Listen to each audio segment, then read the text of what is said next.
श्रीगुरुभ्यो नमः। हरिः ओम्।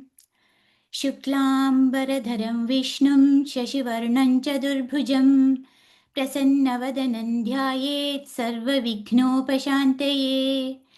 गुरुर्ब्रह्मा गुरुर्विष्णुः गुरुर्देवो महेश्वरः गुरुः साक्षात् परब्रह्म तस्मै श्रीगुरवे नमः। सरस्वती नमस्तुभ्यं वरदे कामरूपिणी विद्यारम्भं करिष्यामि सिद्धिर्भवतु मे सदा।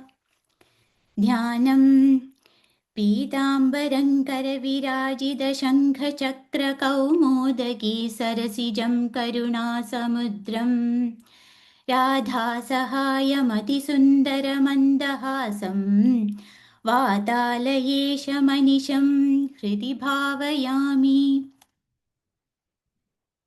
ॐ नमो भगवते वासुदेवाय। ॐ श्रीकृष्णाय परब्रह्मणे नमः। अध श्रीमन्नारायणीयं प्रथमं दशकं श्रीभगवन्महिमानुवर्णनम्।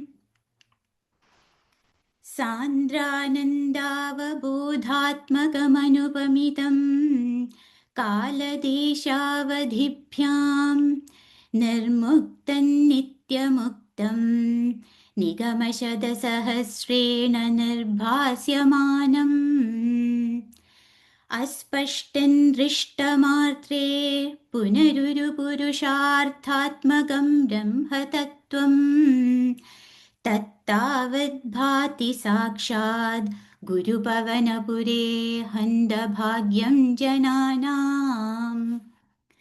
एवं दुर्लभ्यवस्तुन्यपि सुलभतया हस्तलब्धे यदन्यत् तन्वा वाचा धिया वा भजति बदजनः क्षुद्रतैव स्फुटेयम्। एते तावद्वयन्तु स्थिरतरमनसा विश्वपीडापहत्यै निःशेषात्मानमेनं गुरुपवनपुराधीशमेवाश्रयामः। सत्त्वं यत्तत्पराभ्यामपरिकलनतो निर्मलन्तेन तावत् भूतैर्भूतेन्द्रियैस्ते वपुरिति बहुशः श्रूयते व्यासवाक्यम्। तत्स्वच्छत्वाद्यदछादितपरसुखचिद्गर्भनिर्भासरूपम् तस्मिन् धन्यारमन्ते श्रुतिमदिमधुरे सुग्रहे विग्रहे ते। निष्कम्पे नित्यपूर्णे निरवधि परमानन्दपीयूषरूपे निर्लीनानेकमुक्तावलिसुभगतमे निर्मलब्रह्मसिन्धौ कल्लोळ्लोल्लासतुल्यं खलु विमलतरं सत्त्वमाहुस्तदात्मा कस्मान्नो निष्कलस्त्वं सकल इति वजस्त्वत्कलास्वेव भूमन्। निर्व्यापारो विनिष्कारणमजभजसे यत्क्रियामीक्षणाख्यां तेनैवोदेति लीना प्रकृतिरसति कल्पाभिकल्पादिकाले। तस्या संशुद्धमंशं कमपि तमतिरोधायकं सत्त्वरूपं सत्त्वं धृत्वा दधासि स्वमहिमविभवागुण्ठवैकुण्ठरूपम्।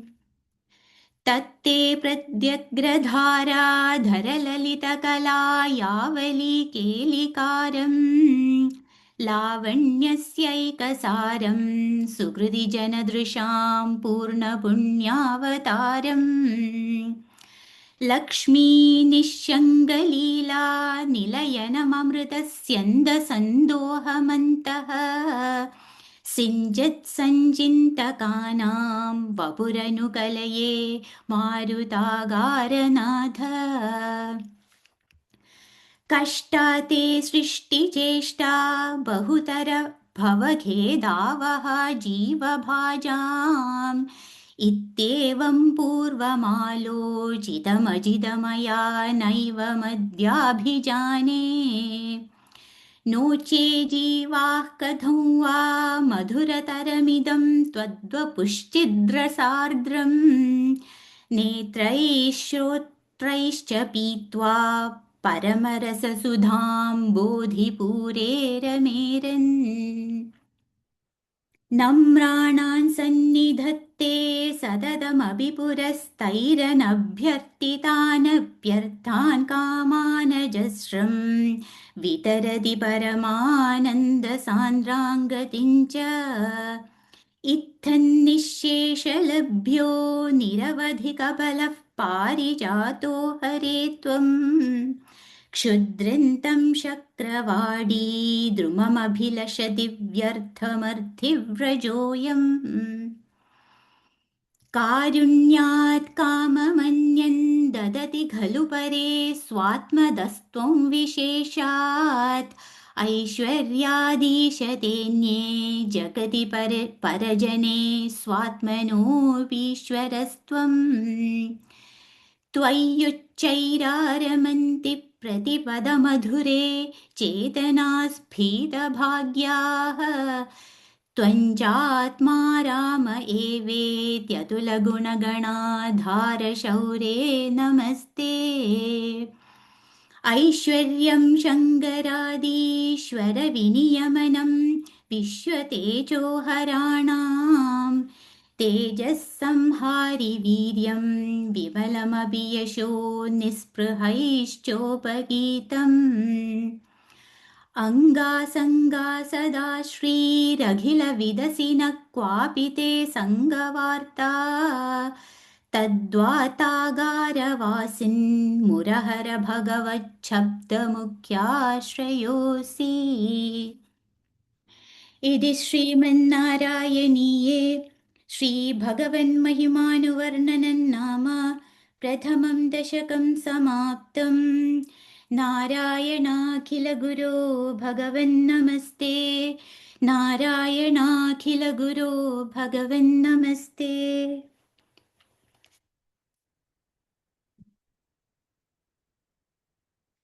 अथ द्वितीयं दशकं श्रीभगवद्रूपवर्णनम् सूर्यस्पर्धिकिरीटमूर्ध्वतिलगप्रोद्भासि भालान्तरम् कारुण्याकुलनेत्रमार्द्रहसितोल्लासं सुनासापुटम् गण्डोद्यन्मकराभकुण्डलयुगं कण्ठोज्ज्वलत्कौस्तुभम् त्वद्रूपं वनमाल्यहारपटलश्रीवत्सदीप्रं भजे केयूराङ्गदकङ्गणोत्तममहारत्नाङ्गुलीयाङ्कितः श्रीमद्बाहुचतुष्कसङ्गतगदा शङ्घारिपङ्गेरुहाम् काञ्चित् काञ्चन काञ्चिलाञ्चितलसत्पीताम्बरालम्बिनीम् आलम्बे विमलाम्बुजद्युतिपदां मूर्तिं तवार्तिच्छिदम् यत्रैलोक्यमहीयसोऽपि महितं सम्मोहनं मोहनात् कान्दं कान्तिनिधानतोऽपि मधुरं माधुर्यधुर्यादपि सौन्दर्योत्तरतोऽपि सुन्दरतरं त्वद्रूपमाश्चर्यतोऽप्याश्चर्यं भुवनेन कस्य कुतुकं पुष्णाति विष्णो विभो तत्तादृङ्मधुरात्मकं तव वपुः सम्प्राप्य सम्पन्मयी सा देवी परमोत्सुका चिरतरन्नास्ते स्वभक्त्वेष्वपि तेनास्याबत कष्टमच्युत विभो त्वद्रूपमानोज्ञगप्रेमस्थैर्यमताय चाबलबला चापल्यवार्तोऽतभूत् लक्ष्मीस्तावकरामणीय लक्ष्मीस्तावकरामणीयकहृदैवेयं परेष्वस्थिरेत्यस्मिन्नन्यदभिप्रमाणमधुना वक्ष्यामि लक्ष्मीपते। ये त्वद्ध्यानगुणानुकीर्तनरसासक्ता हि भक्ता जनाः त्वेष्वेषा वसति स्थिरैव दयिदप्रस्तावदत्तादरा। एवं भूतमनोज्ञतानवसुधा निष्यन्दसन्दोहनम् त्वद्रूपं परचिद्रसायनमयं चेतोहरं शृण्वताम्। सद्य प्रेरयते मतिं मदयते रोमाञ्चयत्यङ्गकम् व्यासिञ्जत्यपि शीतबाष्पविसरैरानन्दमूर्च्छोद्भवैः।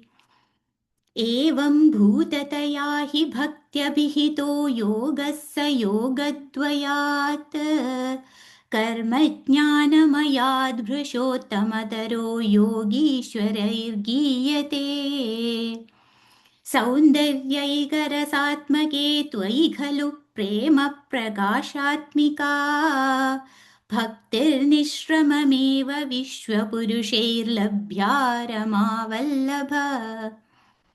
निष्कामन्नियतः स्वधर्मचरणं यत्कर्म योगाभिधम् तद्दूरेत्यफलं यदौपनिषदज्ञानोपलभ्यं पुनः।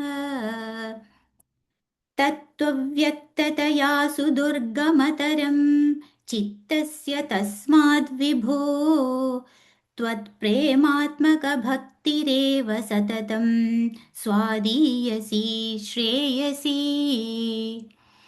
अत्यायासकराणि कर्मपडलान्याचर्यनिर्यन्मलाः बोधे भक्तिपथेऽधवाप्युचितता मायान्ति किन्तावता।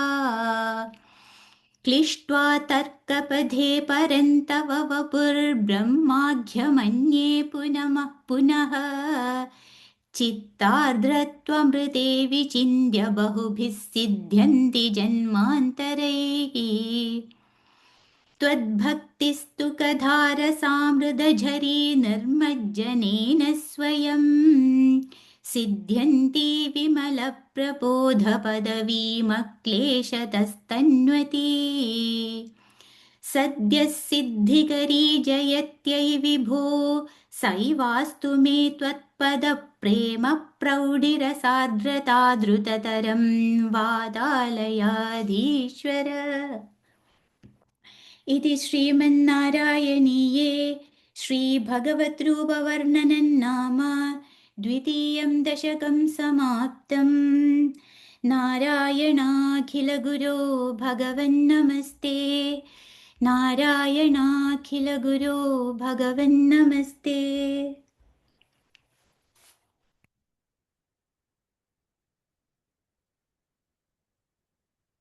अथ तृतीयं दशकं भक्तस्वरूपवर्णनं भक्तिप्रार्थना च। पठन्तो नामानि प्रमदभरसिन्धौ निपतिताः स्मरन्तो रूपन्ते वरद कथयन्तो गुणकथाः चरन्तो ये भक्तास्त्वयि खलु रमन्ते परममून् अहं धन्यान् मन्ये समधिगत सर्वाभिलषितान्। गदक्लिष्टं कष्टं तव चरणसेवा रसभरेऽप्यनासक्तं चित्तं भवति पदविष्णो कुरु दयाम्। भवत्पादाम्भोजस्मरणरसिको नाम निवहान् अहं गायं गायं कुहजन विवत्स्यामि विजने। कृपा ते जाता चेत् किमिव न हि लभ्यन्तनुभृतां मदीयक्लेशौघप्रशमनदशा नाम कियती। न के लोकेऽस्मिन्ननिशमयि शोकाभिरहिताः भवद्भक्ता मुक्ता सुखगतिमसक्ता विदधते। मुनिप्रौढारूढा जगति खलु गूढात्मगतयः भवत्पादाम्भोजस्मरणविरुजो नारदमुखाः चरन्तीश स्वैरं सददपरिनिर्भातपरजित् सदानन्दाद्वैतप्रसरपरिमग्नाः किमपरम् भवद्भक्तिस्फीता भवतु मम सैव प्रशमयेत् अशेषक्लेशौघन्न खलु हृदि सन्देहकणिका न चेद्वासस्योक्तिस्तव च वचनन्नैगमवचः भवेन्मिथ्यारथ्या पुरुषवचनप्रायमखिलम् भवद्भक्तिस्तावत् प्रमुखमधुरा त्वद्गुणरसात् किमप्यारूढा चेदखिलपरितापप्रशमनी पुनश्चान्ते स्वान्ते विमलपरिबोधोदयमिलन् महानन्दाद्वैतं दिशति किमदप्रार्थ्यमपरम् विधूय क्लेशान्मे कुरु चरणयुग्मन् धृतरसं भवत्क्षेत्रप्राप्तौ करमपि च ते पूजनविधौ भवन्मूर्त्यालोके नयनमधते पादतुलसी परिघ्राणे घ्राणं श्रवणमपि ते चारुचरिते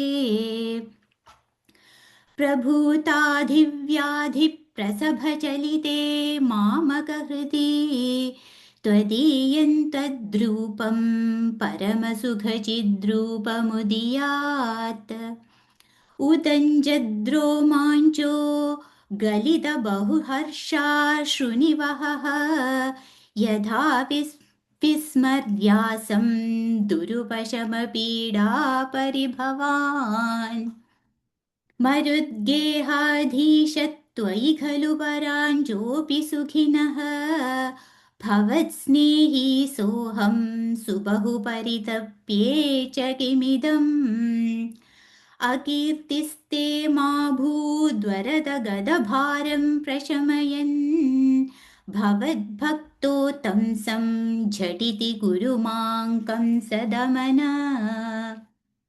किमुक्तैर्भूयोभिस्तव हि करुणा यावदुदीयाद् अहं तावद्देव प्रहितविविधार्थप्रलपितः पुरक्लुप्ते पादे वरद तव नेष्यामि दिवसान् यथाशक्तिव्यक्तं नतिनुदिनिषेवा विरचयन् इति श्रीमन्नारायणीये भक्तस्वरूपवर्णनं भक्तिप्रार्थना चेति तृतीयं दशकं समाप्तम् नारायणाखिलगुरो भगवन्नमस्ते नारायणाखिलगुरो भगवन्नमस्ते।